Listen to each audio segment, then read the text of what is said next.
Video 3, part 2. Market research. This is a long one, so this might take, I don't know how many videos this is going to take, but here's where I'm going to start with what that looks like. I call it the Japanese style of business. It's the model that I kind of was taught on in the 80s when I was young. What that means is late 70s, early 80s, Japanese automakers took over the United States. We dominated the world up until that point. They took it over, and they've never given it back. Really, literally, they are the number one and the number two car sales in the world. The Japanese style of business means this. They didn't invent shit. Give me a Japanese invention. Besides chopsticks. I don't even think they invented those, but ridiculous invention. Forks suck. Chopsticks is what we should all use. That's just crazy. But okay. So, that's a perfect example of ethnocentricity. But we'll get into that one in another time. So what the Japanese do is they figured out they don't have to invent anything. They just have to build a better mousetrap. And that's what they do. They watched how we made cars, and we were pretty helpful. I mean, after we destroyed part of their country, we went back and helped set up their manufacturing and stuff. And they watched, and they didn't say anything. They just shut up, and they learned, and they watched, and they watched, and they watched, and they listened, and they ate all the crap they had to eat because they knew they played the long game. They've been around for thousands of years, not hundreds. So they're playing the long game. And after a while, they figure out that everything we make, they can make cheaper. Not better. They don't care about that. That's back to video one, part one of this video. They don't care. They don't. I mean, I'm not saying they don't build quality stuff, but the idea is that you make a disposable product because you make it so cheaply that rather than repair it, people throw it out and they buy another one. And if your toaster lasts long enough, and I don't think if you're buying, let's say today you bought a $14 toaster.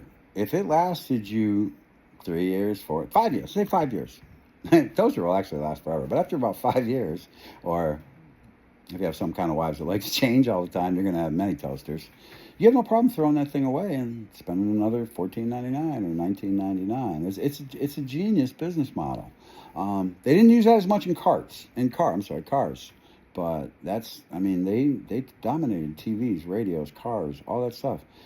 So what I mean by this, and the point of this story is, you don't have to invent anything about the business unless you've invented a business. And that's a whole nother, we can get into those videos way, way down the road.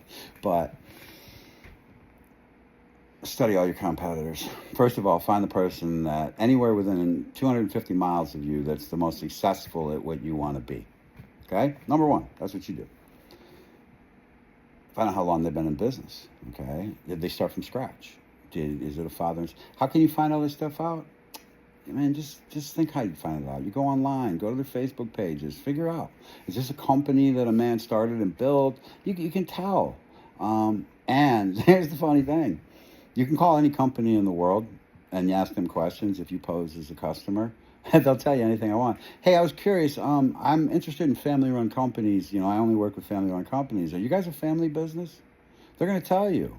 Because if they say yes, you say, oh, really, father and son? Remember, you got to keep asking questions. They're going to give you an answer. A little simple answer. Oh, yes.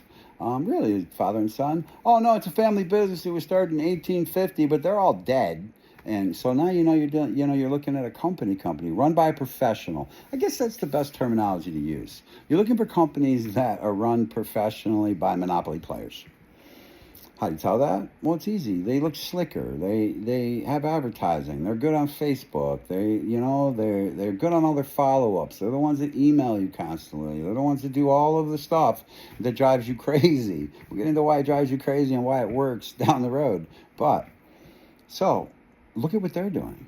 And then bring your radius in closer and closer and closer till you see what your competitors are doing around you. Now, keep an eye on their business. Now, how long does market research take? Well, I don't know, but if you're planning on having this business, and I'm a firm believer that it takes a minimum of 5 years to actually make real money in a company. 10 is optimal. You should be in and out of a business in 10 years, but year 6 or 7 is usually when the money just starts like printing.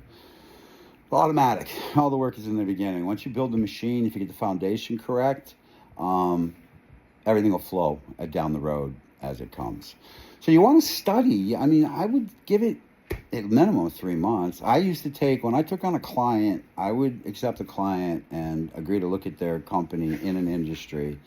And if it was in an industry that I was familiar with, I would spend 6 to 8 weeks. And I would charge them a fee for that 6 to 8 weeks to look at all their stuff. If it was one I was familiar with, then I still charged them pretty much the same amount. I just didn't take me anywhere as long because I'd already done all the research on the industry. So knowing how busy are they? Why are they busy? What are the reviews? What do people say? What do people complain about? What is the biggest complaint about against that company? You're the guy casing the joint. You're a burglar, okay? You want to steal some of their customers. How do I steal their customers, okay? There's only so many customers, okay? If you're in the pizza business, only so many people are going to order so many pizzas. In fact, the average family probably isn't going to order from you once a week. You'd be lucky to get once a month. So look at all that stuff. If it's a pedestrian business you're open, like a brick and mortar, I've gone and sat in a park across from one of my clients' place for an hour or two every day for a whole week. See what kind of foot traffic, Also observing who's driving by, what's going on, okay? Start looking at their websites. That's super important. Not because websites matter anymore. They don't. And in fact, the days are gone of you selling because people saw you online. That's been taken over by people like me and people that are so much better at Monopoly than me, they won't even let me play with them. You have got to understand what you're up against, okay? Then, only then, can we move on to the next part of market research. So, video 3, part 3 is next. Peace.